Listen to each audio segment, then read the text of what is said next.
দেশের অন্যতম বড় ভোগ্য পণ্যের বাজার চট্টগ্রামের খাতুনগঞ্জে সরবরাহ বাড়ায় কমতে শুরু করেছে পেঁয়াজের দাম।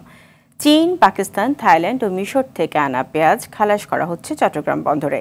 এতে পেঁয়াজের দাম কেজিতে 10 টাকা কমেছে। চট্টগ্রাম থেকে সাইফুল মাহমুদের পাঠানো প্রতিবেদন জানাচ্ছেন সৈয়দা সামিয়া তামান্না। চট্টগ্রাম বন্দরে টনে টনে খালাস হচ্ছে চীন, পাকিস্তান, মিশর ও থাইল্যান্ড থেকে আমদানি করা পেঁয়াজ। এতে চট্টগ্রামের সবচেয়ে বড় পাইকারি বাজার খাতুনগঞ্জেই কমেছে পেঁয়াজের দাম।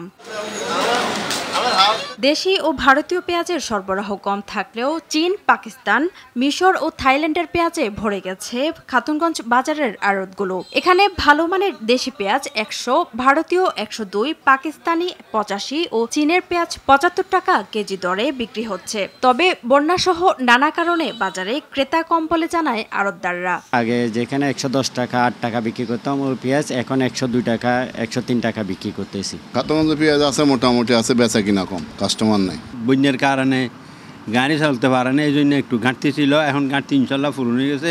অথবা যোগাযোগ ব্যবস্থা ভালো হইলে, রাস্তাঘাট ঠিক হইলে মানে পেঁয়াজ দাম আর একটু কমার সম্ভাবনা বেশি। এদিকে পেঁয়াজের সংকট নেই উল্লেখ করে চাহিদার তুলনায় আমদানি ভালো হচ্ছে বলে জানান খাতুনগঞ্জ বণিক সমিতির সাধারণ সম্পাদক। মোটামুটি চাহিদার তুলনায় আমদানি ভালোই আছে, কোনো সংকট এখনো পর্যন্ত কোনো সংকট নেই।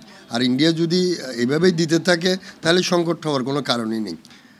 আর না দিলে তখন একটা হয়তো আমরা বিকল্প হয়তো চিন্তা করব, তখন একটা আমরা হয়তো অন্য চিন্তাধারা করা যাবে বাইরের থেকে আনার জন্য, অন্য দেশ থেকে আনার জন্য। চট্টগ্রাম বন্দর দিয়ে গেল 2 মাসে রেকর্ড পরিমাণ পেঁয়াজ আমদানি হয়েছে। ফলে বছরের বাকি সময় পেঁয়াজের কোনো সংকট থাকবে না বলে প্রত্যাশা ব্যবসায়ীদের।